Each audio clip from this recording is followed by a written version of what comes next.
Bonsoir, Bonsoir. bienvenue sur ce live.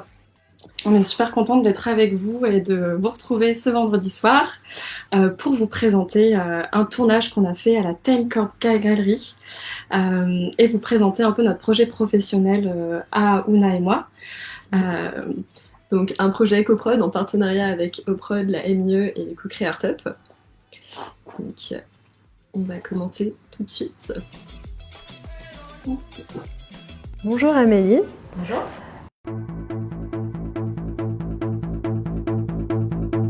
Je voulais créer une galerie qui sorte des carcans de la galerie d'art classique. C'est pour ça que j'ai choisi ce thème de cabinet de curiosité. Je me suis depuis un moment puisque c'est une thématique qui me parle beaucoup. Ça aborde des thèmes qui me sont chers, comme le memento mori, l'animal, le végétal, un peu de mort, un peu de sacré et aussi la vie. Il y a énormément de techniques, énormément de supports. On a du dessin, de l'illustration, de la sculpture, de la peinture, de la photographie. J'expose également des artisans d'art, donc il y a de la céramique, de la bijouterie, de la joaillerie, j'ai même du graphisme, du concept art. Un travail assez colossal, c'est de pouvoir créer une vraie cohérence entre chaque type et typologie de création. Comme j'aborde ce thème de cabinet de curiosité, tous les artistes sont exposés en même temps.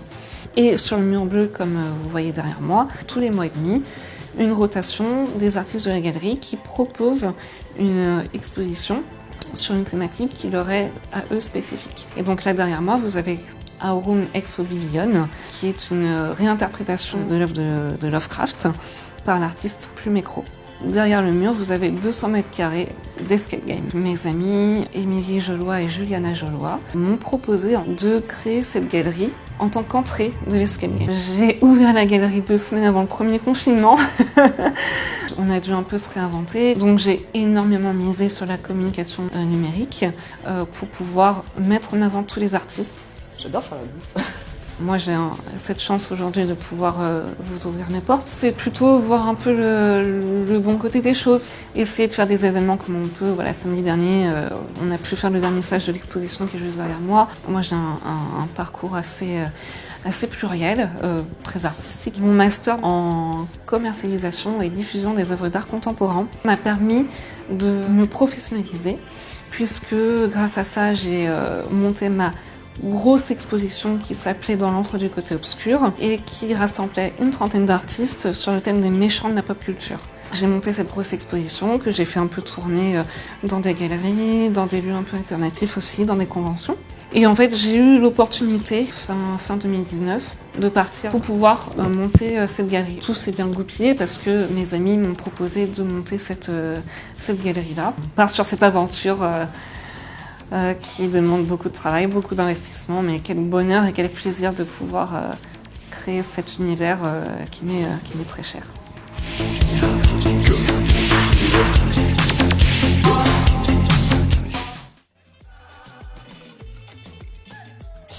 Donc voilà, on vient de nous présenter la vidéo du coup d'Amélie Sicarelli, qui est la directrice de la Timecorp Gallery. Et donc comme vous pouvez le voir là, les images qui s'affichent devant vous, c'était les backstage de cette interview. Donc voilà, c'était vraiment super d'y aller ce lundi, et c'était la première interview de la journée qu'on avait tournée du coup. Exactement. Et alors comme vous pouvez le voir, le thème de la Timecorp Gallery, donc c'est le cabinet de curiosité. Je vois dans le chat qu'il y en a qui parlent par exemple de Lovecraft. C'est un thème qui revient effectivement au sein de la Timecorp Gallery. Du Lovecraft, du Cthulhu, mais il y a aussi le thème du victorien, du baroque qui revient assez régulièrement. Et donc la galeriste nous disait qu'elle avait effectivement envie de créer un espace un peu atypique dans lequel des artistes et des artisans différents puissent se retrouver et créer vraiment un peu un univers autour de sa galerie. Exactement, et franchement ça vaut le détour, hein. C'est une super immersion quand on arrive dans cette galerie.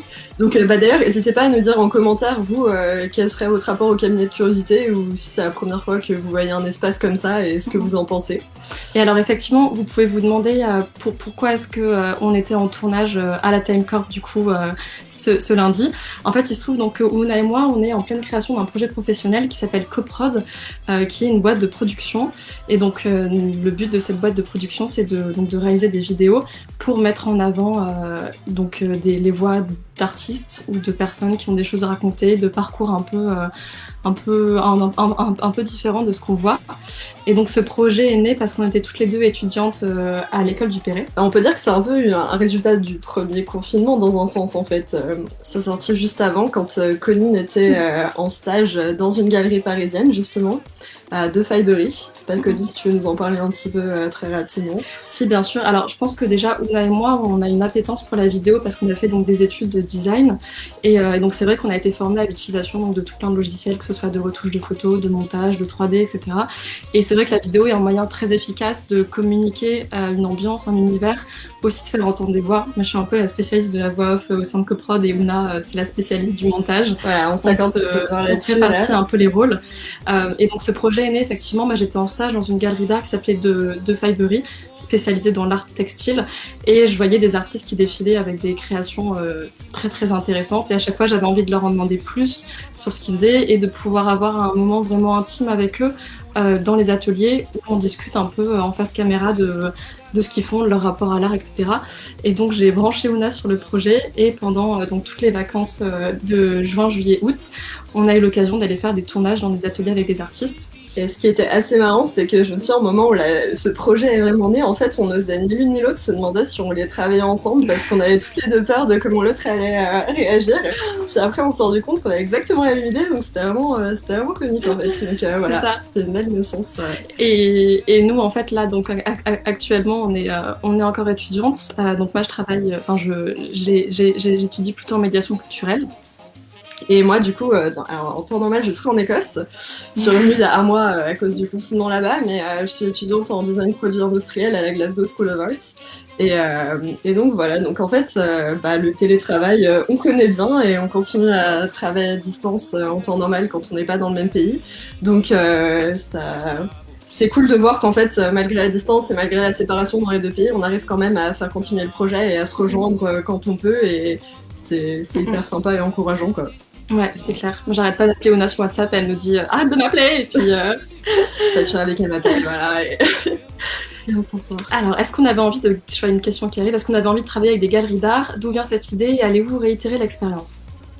Bah franchement en fait la galerie d'art c'est né du coup de ton stage dans lequel tu m'avais réalisé et on est très ouverte en fait de travailler avec différents professionnels en dehors aussi du milieu artistique. Après c'est vrai que nous forcément dès le départ on avait une appétence pour ce milieu parce que nos études évoluent beaucoup autour de ça donc et puis c'est génial en fait de pouvoir voir les backstage de la réalisation d'une œuvre d'art en fait, de voir des artistes au travail etc. Et donc l'univers de la galerie en tant que tel, c'est la première fois qu'on allait pour interviewer une galeriste. Et c'est un autre côté qui est tout aussi fascinant, en fait, la création d'une galerie et la commercialisation des œuvres d'art. Donc je sais pas ce que t'en penses, toi, Colline. Oui, non, c'est vrai que dans le travail de galeriste, il y a une dimension qui n'est pas du tout un travail...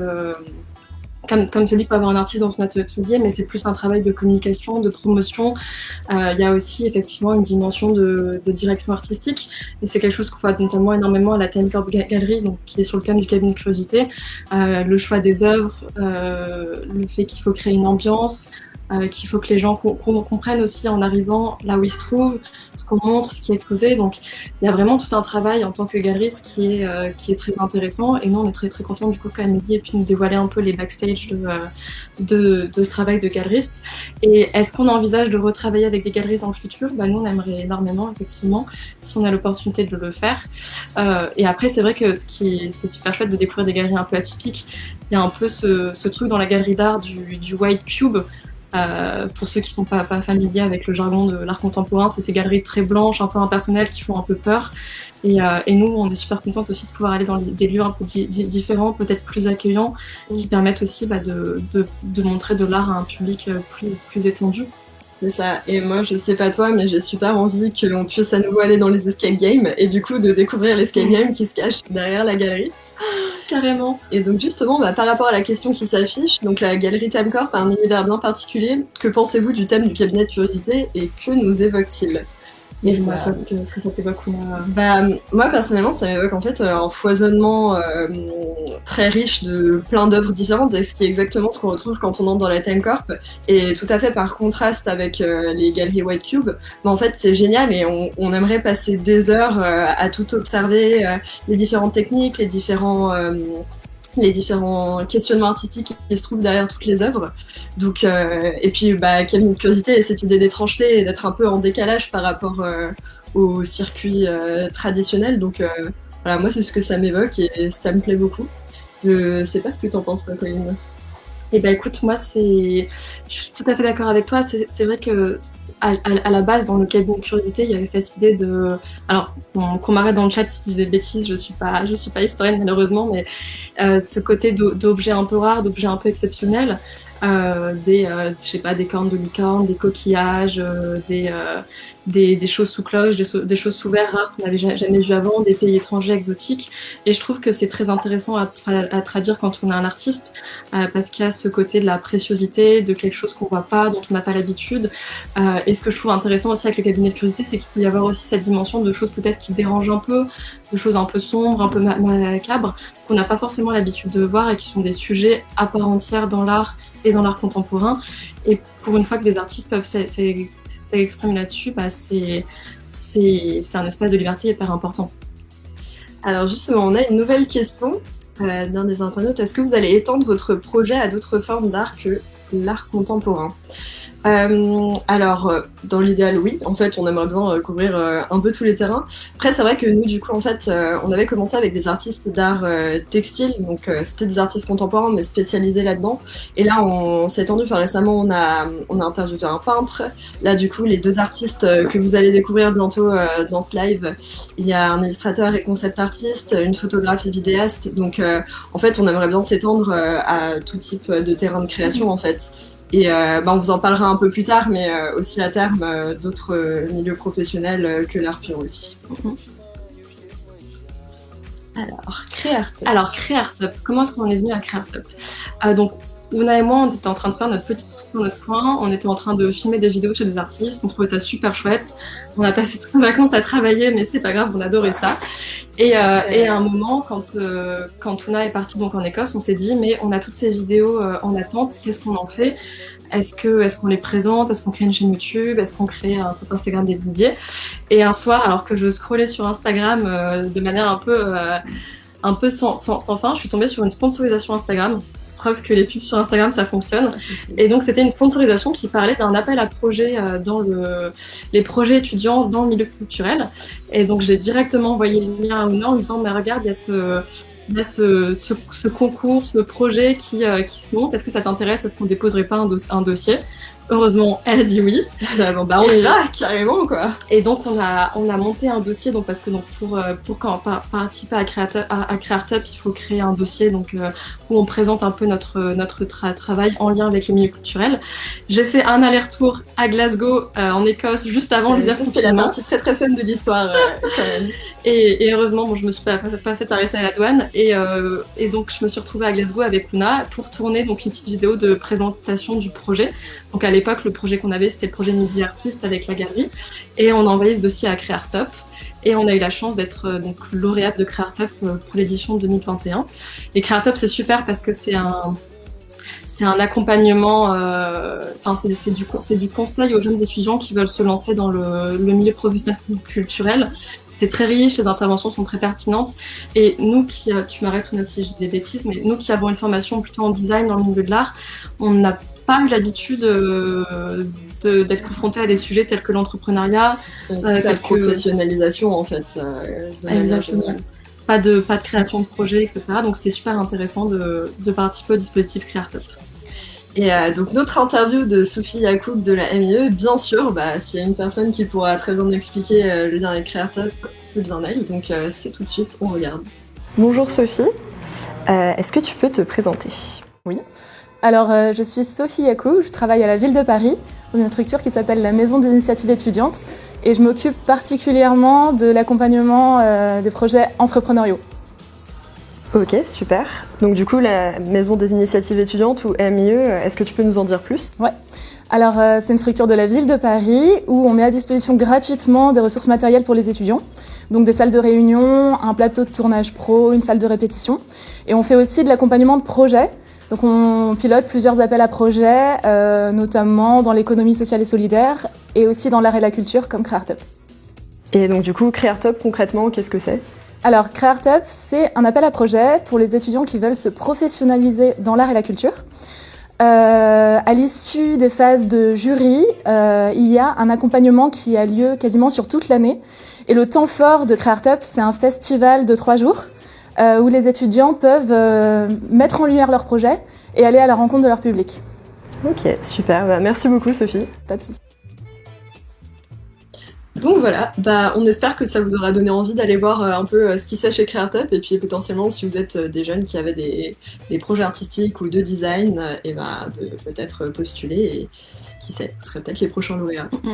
Et cette année, dans les projets effectivement qui sont lauréats, il y a des projets qui vont à la fois du théâtre, en passant par le design de vêtements, en passant par des ateliers à destination des collégiens autour de l'art, de l'environnement.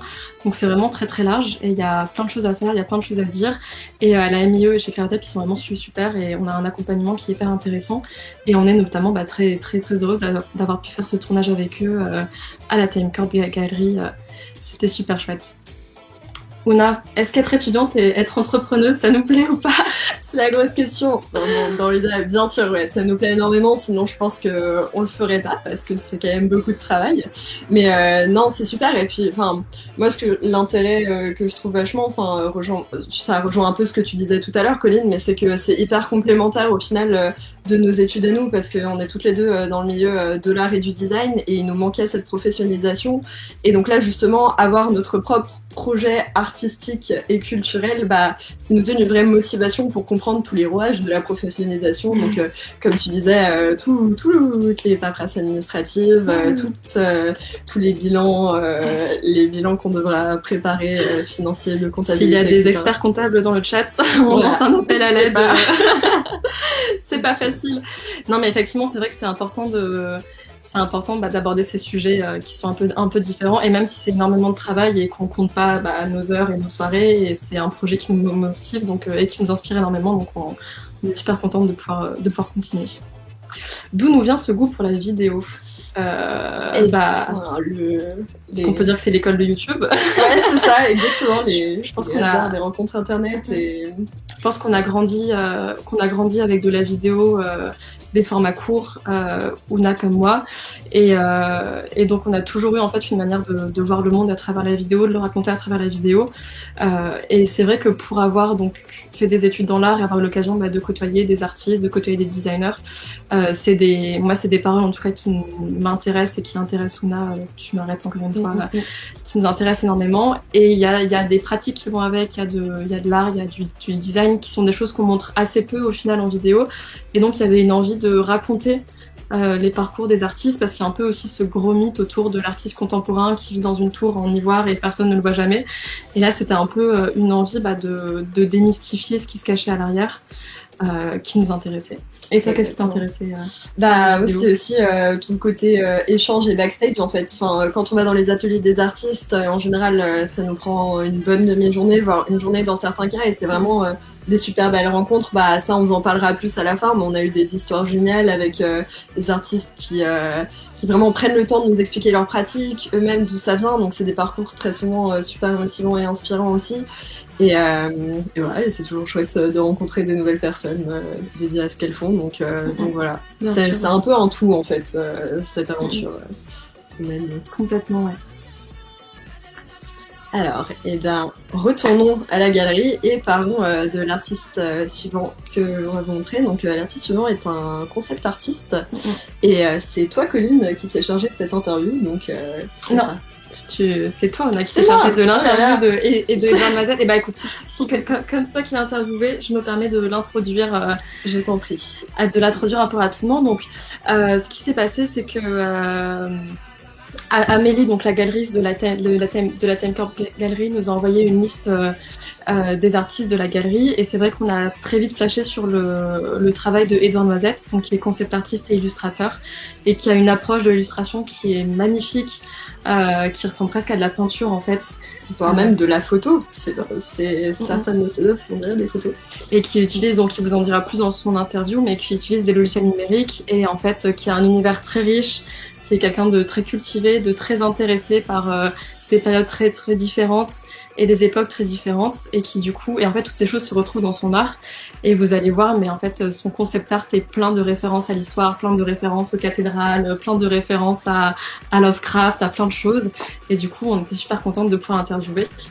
Et on a fait une petite réunion Zoom avant donc l'interview à la galerie pour discuter avec lui de son travail. C'est ça, sonder un peu plus son parcours, voir ce à quoi il s'intéressait, et c'est un échange super riche que du coup on a essayé de vous résumer de la manière la plus complète possible dans l'interview qui va arriver tout de suite. Alors, est-ce important pour nous de représenter la diversité des pratiques artistiques? Alors oui, totalement, parce que comme disait Colline, on a trop souvent cette idée quand on dit artiste de gens qui peignent avec des pinceaux, très souvent d'autres gens nus dans leurs ateliers, donc au bout d'un moment c'est pas mal de casser un peu ces clichés, et l'art c'est tellement vaste et ça se confond ça se mélange avec plein d'autres disciplines comme le design, l'aménagement d'intérieur, l'architecture, donc en fait, pour nous, c'est vraiment important de montrer l'étendue de ces disciplines, et voilà. Je sais pas si tu veux ajouter quelque chose. Non, mais si, je suis tout à fait d'accord avec toi.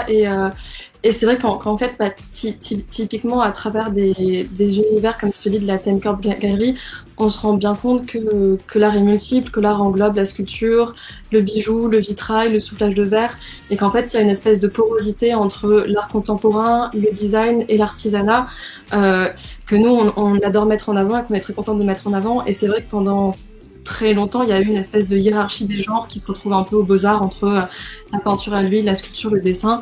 Et on a aussi envie de montrer, nous, dans nos vidéos, qu'on casse un peu les codes de ce que peut être l'art et qu'on montre une diversité de pratiques qui est large et qui est vivante et qui est hyper joyeuse et qu'on a envie de mettre en avant, de mettre en avant à travers nos vidéos, en fait. Alors, nouvelle question de Sylvie Hubert.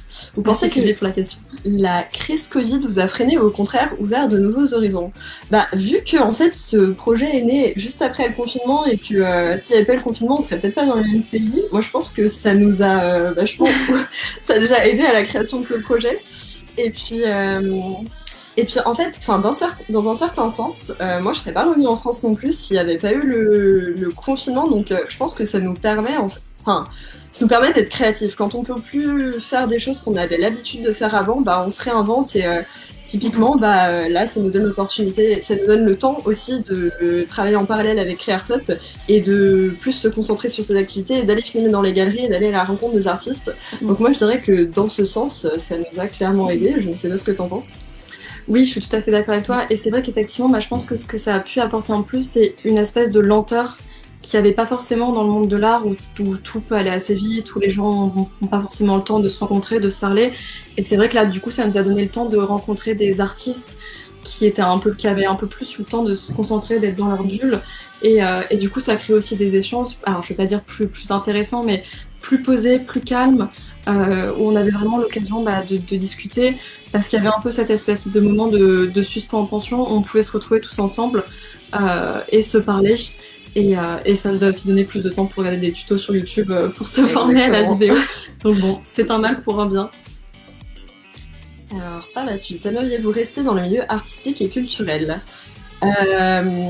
Oui, moi, personnellement, oui. J'aimerais beaucoup rester dans ce milieu. Je trouve que c'est à la fois super enrichissant. On apprend des choses tous les jours et puis on se lasse jamais en fait de toutes les créations nouvelles qu'on découvre, de tous les discours d'artistes qu'il y a derrière. C'est très souvent ça remet aussi des questions philosophiques qui peuvent nous parler sur un point de vue personnel. Donc moi je trouve qu'en fait on se développe à la fois personnellement et professionnellement parlant dans ce genre de milieu. Donc moi c'est quelque chose qui carrément me branche à fond. Carrément. Moi du coup donc là de par mes études je suis en train de me diriger plus vers quelque chose. Je vois qu'il y avait une question dans le chat au sujet de continuer dans la voie de l'art ou de passer plutôt dans quelque chose d'entrepreneuriat, de management. Moi là de par mes études je suis déjà en médiation culturelle. Donc je suis déjà peut-être plus dans une approche de faire comprendre les choses, faire comprendre l'art, la transmettre à un public. Donc effectivement, le milieu d'art m'intéresse énormément. J'ai maintenant peut-être plus une approche artisanat d'art et métier d'art qui est aussi un des sujets qui me passionnent. Et pourquoi pas dans le futur élargir à des corps de métier un peu différents de celui des artistes. Mais je pense qu'effectivement, nous, ce qui nous intéresse, c'est vraiment c'est les histoires, c'est ce que les gens ont à raconter. Et qu'ils soient artistes ou artisans ou designers, on adore. Et est-ce que on regarde la vidéo d'Edouard? Ça vous tente? Allez, c'est parti. C'est parti. Edouard, tu as une double casquette. Tu es à la fois illustrateur et concept artiste en freelance, principalement dans l'industrie des jeux vidéo. Est-ce que tu peux nous en dire plus sur ces deux disciplines?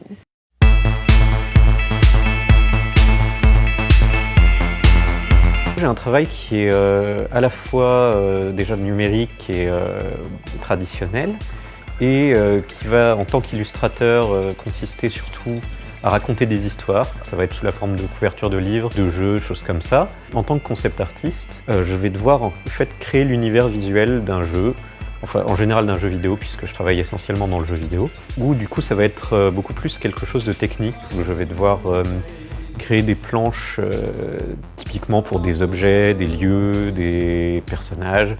Donc c'est un travail qui est assez large, mais qui apporte évidemment moins de narration que tout le travail d'illustration, et moins d'atmosphère.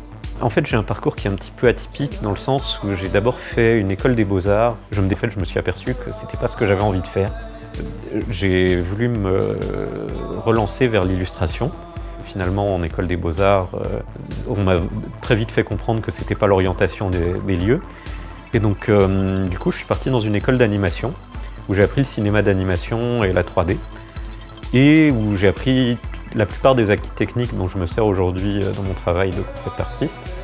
J'ai des inspirations qui sont assez multiples, qui vont de la peinture classique, romantique, notamment des peintres romantiques comme Caspar David Friedrich et William Turner, à des choses un petit peu plus récentes, évidemment, donc du jeu vidéo.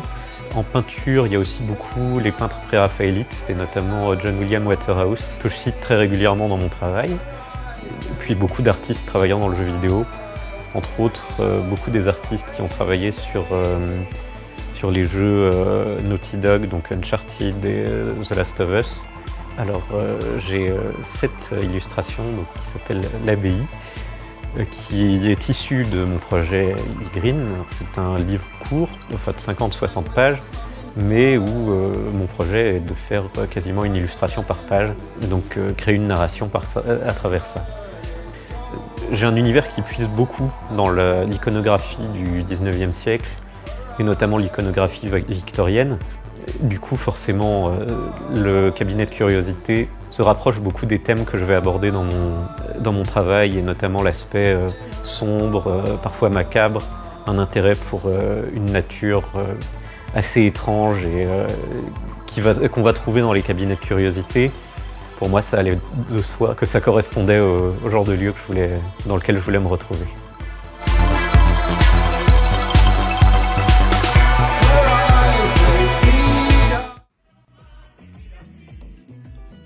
Donc voilà, on espère que cette interview d'Edouard vous a plu, mais en tout cas... On t'adore, Edouard. Ah ouais, vraiment, voir le dessin qui se fait en live, et puis après, juste toute la rétrospective, c'est assez fascinant, quoi. Et effectivement, on voit un peu dans le chat qu'il y a la galerie Stella et les artistes sont là. Si vous avez envie de poser des questions en direct dans le chat, ils peuvent vous y répondre, donc n'hésitez pas. Alors Ouna, quel matériel on utilise pour nos vidéos et pour quelles raisons? Beaucoup d'emprunts parce qu'on est étudiante et qu'on fait avec les moyens du bord.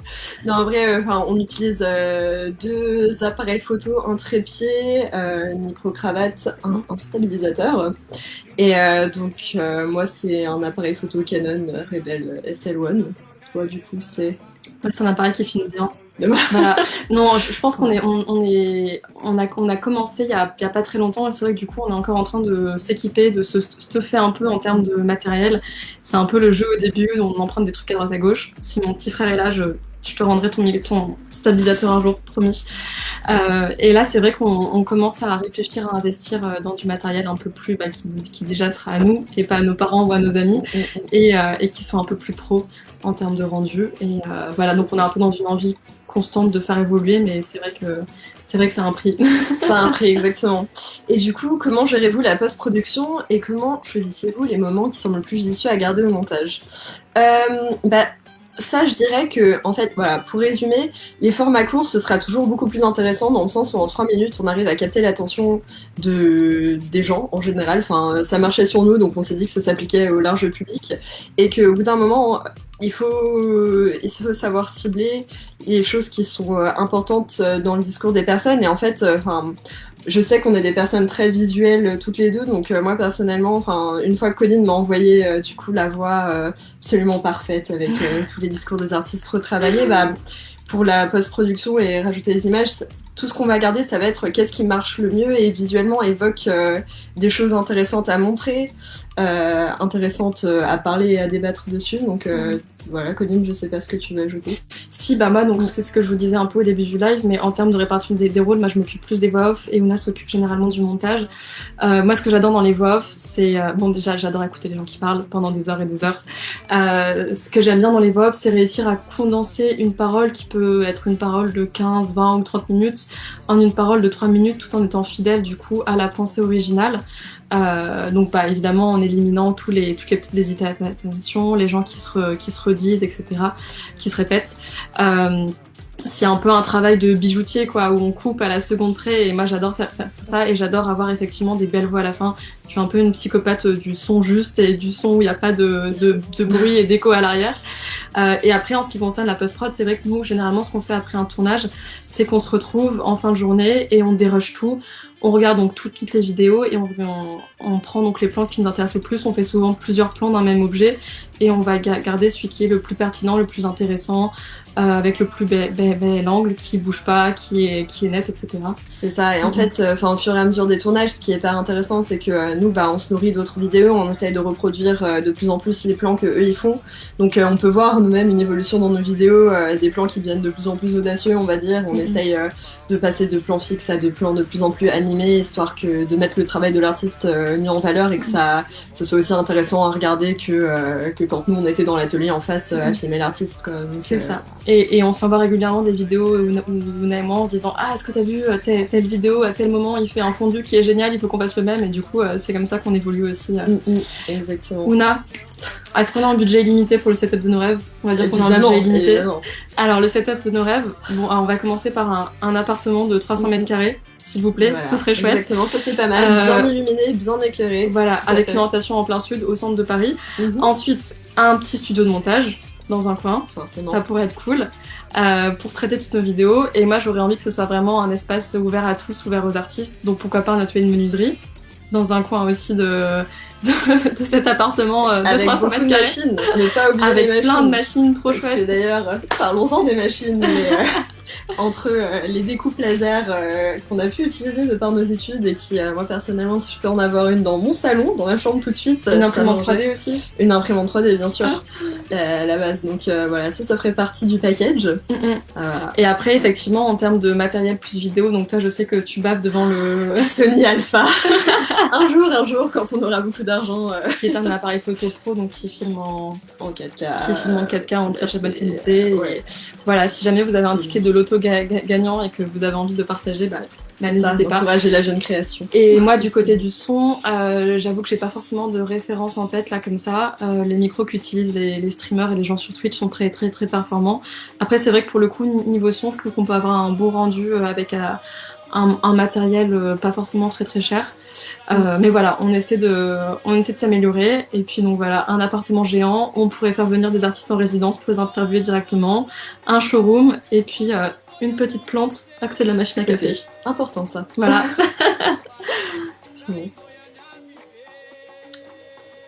Qui est-ce qu'on rêverait d'interviewer et où? Je pose la question en premier ou tu me la Non, poses en vas-y, premier? je sens que tu brûles l'envie. Alors si on parle d'un artiste, moi j'adore le travail d'un artiste qui s'appelle Jean-Michel Otoniel, qui est un artiste français qui travaille des perles de verre.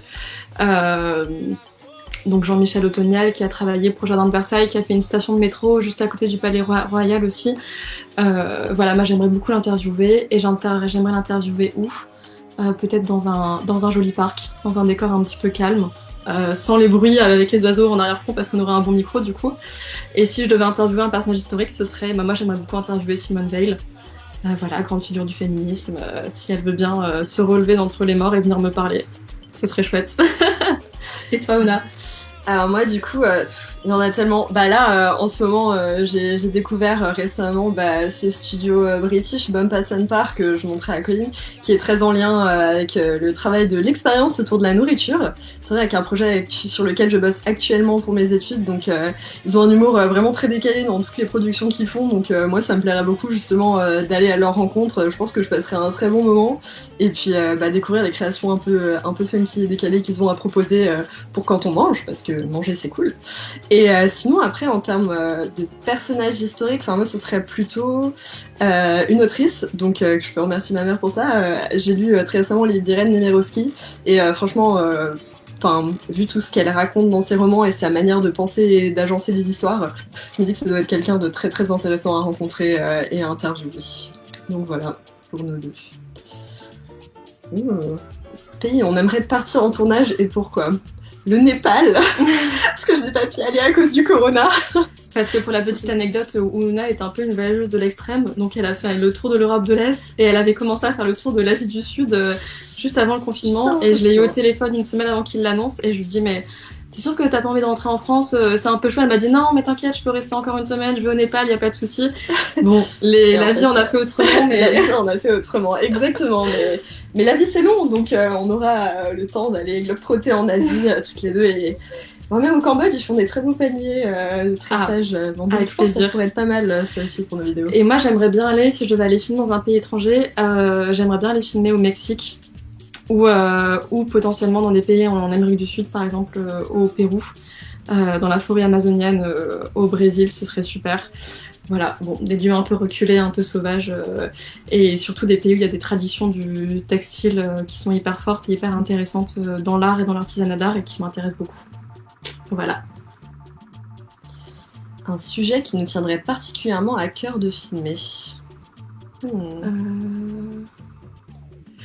Nous, ce qu'on a peut-être un peu commencé à faire dans mon école, parce qu'on a mené un projet professionnel au sein de l'école dans laquelle je suis étudiante, c'est filmer les étudiants qui sont en école d'art.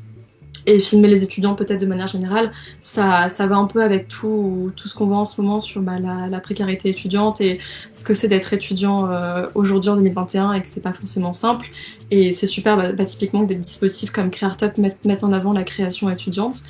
Mais se rendre compte qu'en fait les écoles et les écoles d'art sont un espèce de vivier de création et d'idées qui fusent absolument incroyables. Et voilà, et moi j'ai déjà eu l'occasion de les filmer un peu et j'adore filmer les étudiants, j'adore filmer les projets étudiants. Donc voilà, c'est un sujet qui m'intéresse beaucoup.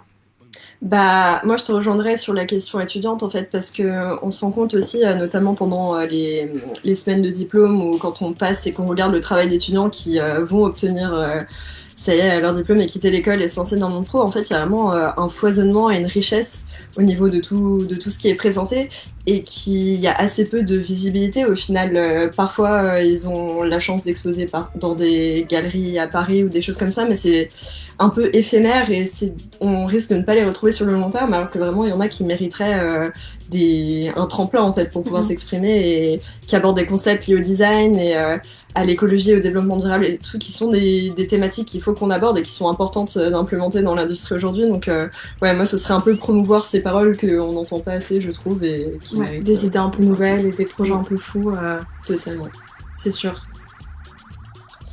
Alors, retour à la galerie et parlons de Lola du coup. Et cette fois c'est bien toi qui avais fait l'interview. C'est moi. Alors moi donc pour vous présenter un peu Lola Rossi. Lola est une photographe, donc extrêmement talentueuse. Vous allez le voir dans sa vidéo, mais elle a plein de casquettes différentes. Elle est photographe, elle est vidéaste. Je vous en dis pas forcément plus pour pas vous spoiler. Et moi, ce qui m'a intéressée, parce que du coup j'ai fait une petite réunion Zoom avec elle juste avant de faire le tournage à la ThemeCorp Gallery.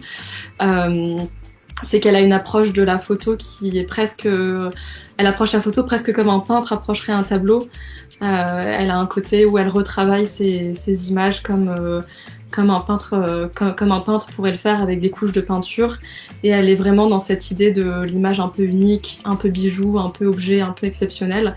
Et elle a une personnalité extraordinaire. Et moi, quand j'ai fait sa voix off, j'avais envie de garder tout ce qu'elle disait, mais je pouvais pas. Et du coup, en 3 minutes, j'ai dû tout condenser et j'aurais aimé qu'elle parle pendant un quart d'heure de son travail. Donc, c'est parti. On regarde l'interview. C'est parti. Lola, tu es photographe.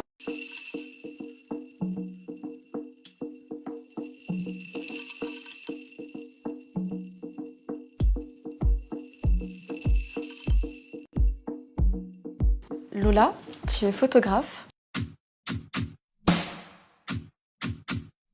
J'ai commencé la photographie quand j'étais adolescente.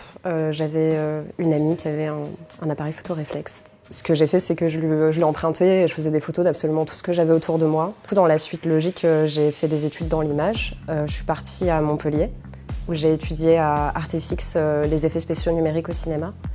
Et en parallèle de ça, je continuais mon activité de photographe et de vidéaste. Je réalisais des clips pour des artistes. Et à la fin de mes études, je suis partie à Berlin pendant 3 ans, où là, j'ai continué mon activité artistique. J'ai fait des expositions en galerie, dans des lieux un petit peu plus alternatifs. Ensuite, j'ai bougé à Londres. J'ai continué aussi cette activité-là et j'ai travaillé en direction artistique. Vraiment, l'approche que j'avais, c'était d'essayer de créer des photographies qui soient réellement des vrais souvenirs, avec des strates de perception qui vont être par exemple des diffractions optiques, des couches de texture. Et du coup, je me suis donné pour challenge de ne plus réaliser des photos qui sont prises en direct, mais toujours des images qui passent par l'intermédiaire d'un miroir ou d'une vitre. Moi, mon travail, il a toujours été orienté sur vraiment l'analogie entre la façon dont on se souvient des choses dans notre cerveau et la façon dont on va stocker nos images et dont on va les transmettre digitalement parlant. Et Boltanski disait un truc que je trouve top, c'est qu'on meurt 2 fois, on meurt une première fois quand on meurt et on meurt une deuxième fois quand la dernière image de nous, personne ne nous reconnaît dessus. Berlin, c'est une ville qui a quand même une histoire très chargée. Il y a une espèce de sensation de perdition là-bas qui est hyper particulière et très très dure à décrire. Toute cette culture de club, toute cette culture de la nuit, de la recherche de soi, de la recherche de l'extrême aussi d'une certaine manière. Et tous les gens qui vont vivre à Berlin sont dans un procédé vraiment souvent de recherche existentielle et testent vraiment leurs limites. Et à capturer, c'est passionnant et c'est extrêmement inspirant, quoi. Il y a un vrai rapport au souvenir dans le cabinet de curiosité. Enfin, c'est des images qui sont souvent un peu hors du temps. Il y a un mélange d'époques, un mélange de... C'est difficile de situer.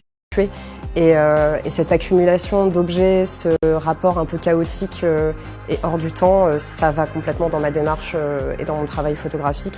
Du coup, j'ai travaillé sur un contraste entre des tirages qui sont très mat et très veloutés et vraiment des cadres qui sont très brillants. L'idée, c'était d'avoir un vrai contraste de texture. Et voilà, du coup, ça a été mon projet ici. Et je pense qu'il y a plein d'artistes qui se sont appropriés le truc différemment et le global marche super bien.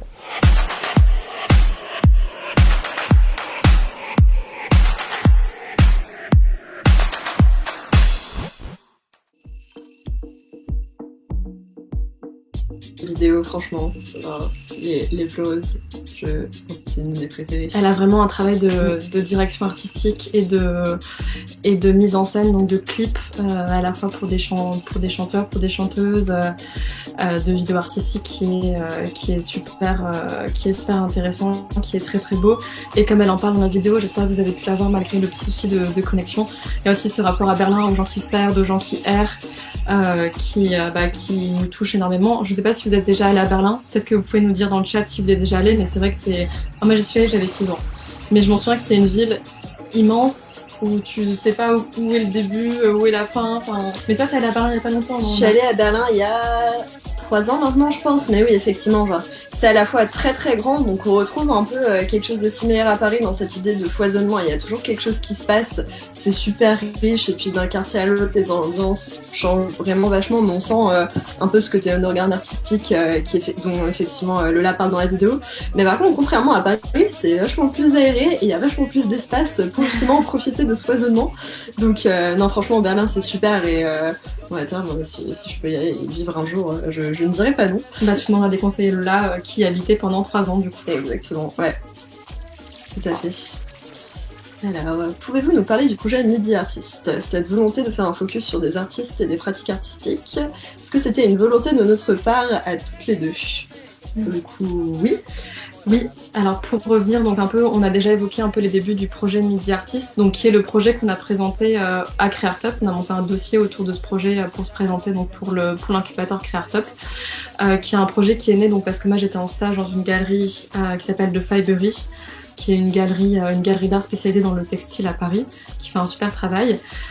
Et je voyais des artistes donc qui travaillaient le textile avec des pratiques très très différentes et toutes très intéressantes. Et j'ai dit à Ouna à un moment, mais c'est trop bête de pas les montrer, est-ce que tu veux pas qu'on fasse une vidéo? C'est comme ça qu'est né le projet Midi Artist. Donc on s'est lancé, donc et enfin j'en profite pour rebondir un peu parce que tout à l'heure on parlait du matériel et aussi juste la façon dont ce projet s'est créé, c'est que ça peut partir de vraiment pas grand chose, et aussi avec très peu de matériel au final on peut créer quelque chose de vraiment sympa.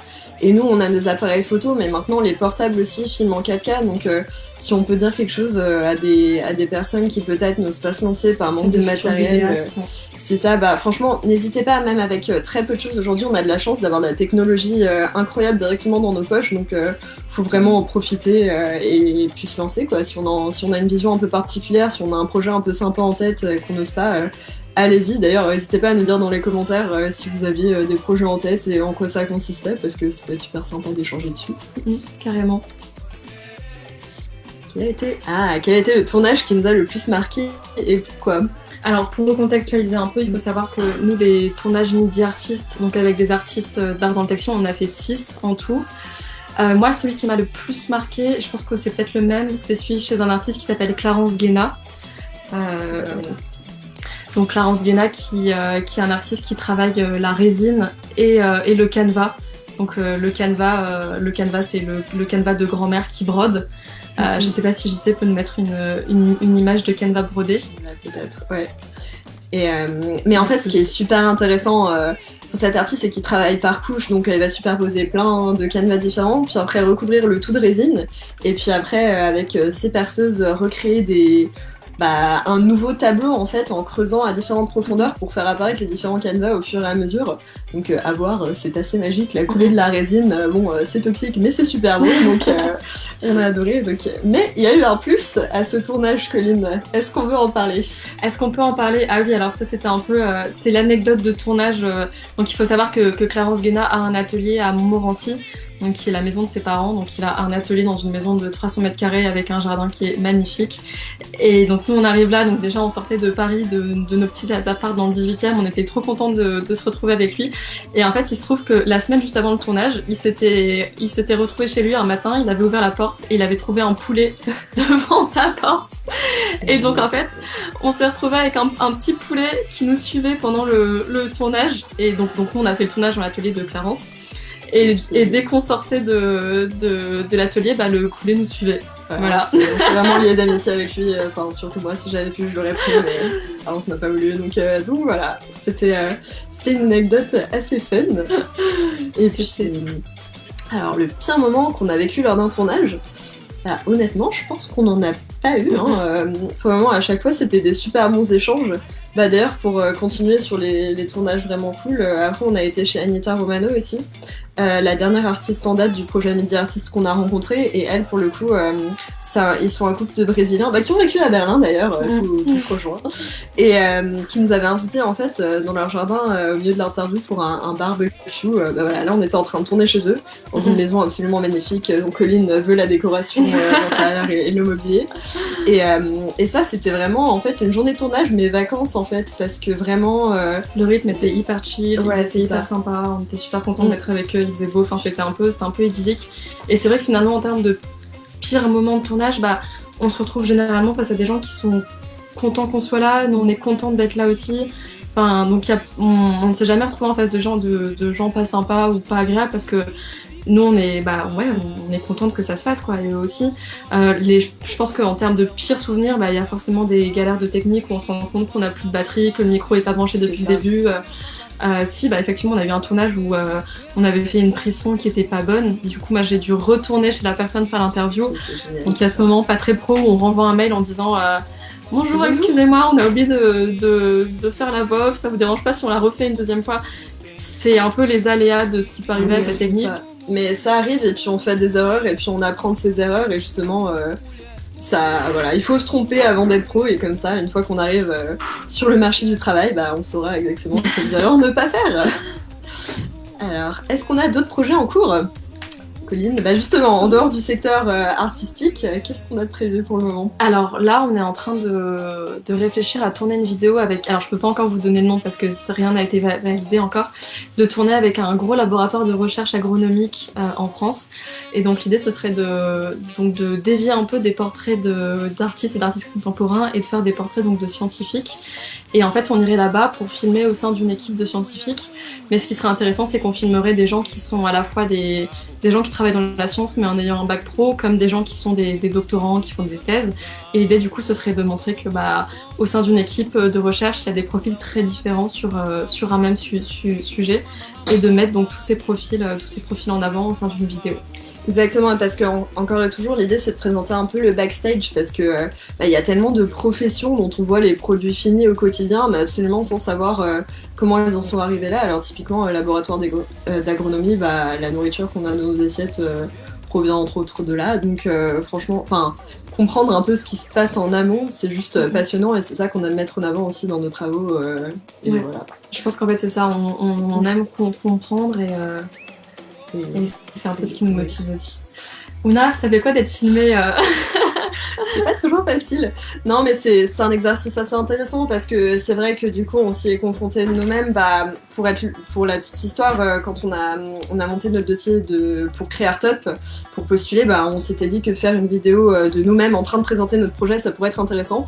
Donc c'est là, on était dans ma chambre à Glasgow en Écosse, à essayer de trouver le bon cadre sur mon mur blanc pour que ça fasse un peu professionnel et se voir. Je trouve que c'est le plus compliqué en fait, parce que comme tu dis, Colline, pendant les interviews, on s'entend parler et on s'y fait très rapidement, mais se voir sous d'autres angles qu'on n'a pas l'habitude de voir dans le miroir, parfois ça peut être un peu compliqué, mais c'est comme tout, on apprend, on s'y fait, et puis c'est l'exercice. Les artistes le font très bien, alors...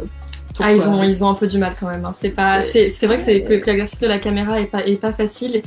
En fait, moi en tout cas quand je fais les voix, je trouve toujours que les gens dont je fais les voix sont super beaux et super naturels face à la caméra. Mais en fait, quand on a les retours en live, les gens nous disent « Oh là là, c'était compliqué ». C'est vrai que c'est pas simple comme exercice. Moi, je sais, tu vois, typiquement, quand on parle des voix off, moi, je bégais. Alors, ça s'entend pas trop parce que j'ai fait de l'orthophonie, etc. Mais au début, c'était pas facile quand je faisais les voix off et que je m'entendais dans le retour, où j'avais un peu ce truc où j'entendais ma propre voix et je notais tous les moments où je buguais un peu et ça m'énervait. Mais en fait, au final, on s'y fait assez vite et c'est vrai que en termes de confiance en soi, ça fait du bien aussi de se voir un peu au travail pour se rendre compte qu'on essaie de faire les choses au mieux en tout cas et qu'on n'est pas moins légitime qu'un autre. Totalement, et je trouve que ça touche une problématique qui est pas mal contemporaine, c'est-à-dire que avec les réseaux sociaux et l'explosion du numérique, mais en fait maintenant c'est important de savoir aussi montrer une image professionnelle et décente de soi en ligne, donc surtout dans ce genre d'industrie et dans notre secteur, la vidéo, il faut savoir un peu manier ses outils et manier son image, donc non, ça fait un bon entraînement malgré tout. Ouais, c'est pas facile, mais on essaye. Qu'avez-vous pensé de cette journée de tournage à la TimeCorp Gallery ? Super riche, c'était super, et puis on continue d'apprendre plein de choses, quoi. Déjà, interviewer Amélie, entendre son parcours, et qui l'ont amené à ouvrir sa propre galerie, en fait, rien que ça, moi je trouvais ça super motivant parce que ça montre qu'on peut partir d'un point A qui peut sembler assez éloigné de ce par quoi on finit d'arriver, et y arriver quand même. Donc il y avait ça, et puis il y avait... Excuse-moi, petit problème de micro. Pas de soucis, c'est les aléas du direct. Et du coup aussi, travailler avec l'équipe de UpProd en son et en image, nous, typiquement, ça continue à nous apprendre plein de choses. Et puis ce nouveau format du live aussi, c'est quelque chose, c'est la première fois qu'on fait. C'est une première. Hein. C'est une première. Donc c'est super riche. Et puis encore une fois, rencontrer une galeriste, des artistes, être immergé dans cette galerie qui est quand même un super décor. Non, moi j'ai adoré. Donc, Non, c'est clair que pour avoir travaillé en galerie, j'ai surtout été habituée à 4 murs blancs, une table et 3 chaises et 2 MacBook Pro au milieu de l'espace. Et là, c'est vrai que on rentre vraiment dans un univers en fait, et on sent que chaque œuvre a son histoire, que le choix a été fait de manière très précis, qu'Amélie a une vraie idée pour la mise en scène de l'espace et pour ce qu'elle a envie de mettre en avant, qu'elle connaît sur le bout des doigts toutes les œuvres de ces artistes. Et donc en fait c'est super intéressant, c'est un foisonnement artistique qui est très riche et très rare, et du coup on était super contente de pouvoir le voir, on était super contente de pouvoir rencontrer les artistes aussi et de voir les artistes avec leurs œuvres exposées, ce qui est rare aussi parce que du coup on est toujours allé filmer dans les ateliers avec les artistes dans les ateliers, et là c'est vrai que du coup on a par exemple Lola qui me disait ça c'est des photos que j'ai fait il y a plusieurs années, il faudrait que je les retravaille encore, ma vision a un peu changé, du coup on a un peu le discours en direct des artistes sur leurs œuvres qui est super intéressant. Voilà. Qu'est-ce qu'on peut nous souhaiter pour la suite ? De nouveaux tournages dans plein de secteurs professionnels différents, et puis de continuer à s'épanouir dans ce qu'on fait, de progresser, d'avancer, et puis de continuer à avoir des rencontres chouettes, quoi. Des journées de 48 heures, ce serait sympa aussi. Si jamais il y a un business angel dans le chat qui a envie de nous sponsoriser pour faire des vidéos sur les 150 artistes contemporains en France, s'il vous plaît, qui nous appelle. Mais non, effectivement, mais je pense que c'est déjà un peu ce qu'on commence à faire avec le projet CoProd, là, c'est de rencontrer des gens hyper différents et de se lancer sur des projets hyper différents, mais toujours très intéressants. Et en fait, on se rend compte qu'on peut toujours tisser des liens entre, et c'est ça qui... J'ai l'impression que je passe mon temps à dire intéressant. Et c'est ça qui nous passionne, en fait, c'est de rencontrer des gens et de parler avec eux Voilà, donc qu'est-ce qu'on peut nous souhaiter? De continuer à faire des projets enrichissants et intéressant, parce que ce qu'on fait est franchement intéressant. Enfin, c'est pour ça qu'on fait, quoi, comme tu dis. Donc moi je trouve que c'est très bien, très bien dit. Et voilà, donc du coup ça va être la fin de ce live. Disons qu'il s'est passé vite, ça fait déjà 1 heure qu'on parle.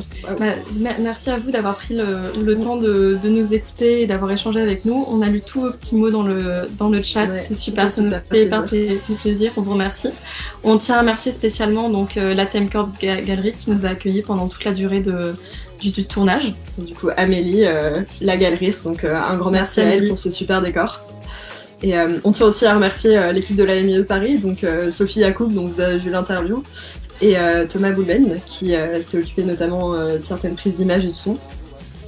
Et puis bien sûr, un grand merci à l'équipe de HubProd qui nous suit en plus. Vous avez le petit logo en bas. Il y a le dispositif Creatop depuis le début de ce projet, et donc Charlotte et Jean-Charles, qui est en direct avec ce live, qui nous manage à distance depuis Lille. Merci à vous. On est super bien entourés et c'est hyper important, et on est hyper contente, et ils ont vraiment été très patients avec nous, et on a envoyé plein de mails et en disant mais qu'est-ce qu'il faut faire, et au final le projet a réussi à se monter et on est super contente du résultat, et j'espère que aussi si vous voulez leur mettre des petits mots dans le chat, on serait super contente pour eux parce qu'ils ont vraiment fait un super travail. Et comme vous avez vu, donc l'intégralité du live sera retrouvée sur la page Facebook de la MIE et sur le YouTube de la MIE et de la TimeCorp Gallery. Voilà. Merci beaucoup de nous avoir suivis. Merci à vous.